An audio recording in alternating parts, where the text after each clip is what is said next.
চিঠির যুগ ভালো ছিল। তখন সত্যি এক অন্যরকম সময় ছিল, যেখানে মনের অনুভূতিগুলো কাগজের পাতায় করে পৌঁছে যেত প্রিয়জনের কাছে।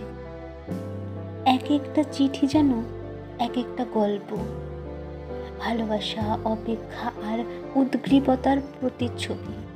প্রতিটি শব্দে মিশে থাকত মনের গভীর অনুভূতি, প্রতিটা অক্ষরে প্রিয় মানুষের ছোঁয়া লেগে থাকত।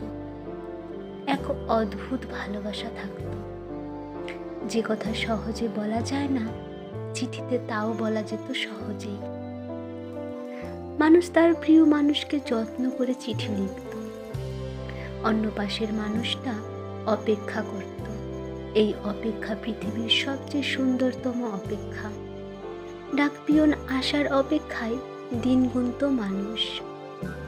চিঠি আসা মানেই যেন এক টুকরো সুখের বার্তা, আর চিঠি পাওয়ার পর সেটাকে বারবার পড়া, চোখ বন্ধ করে কথাগুলো অনুভব করা, এ যেন এক নিঃশব্দ ভালোবাসার উৎসব।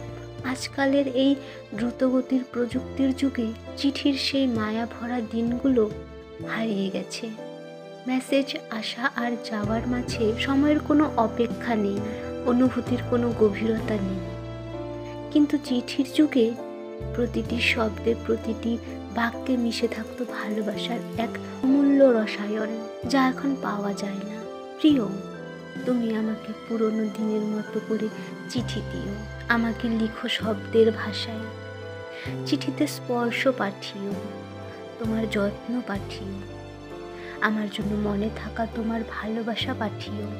প্রতিদিন না হোক, সপ্তাহে না হোক, মাসে অন্তত একটা চিঠি দিও। চিঠিতে তুমি আমাকে ভালোবাসা পাঠিও, কেমন?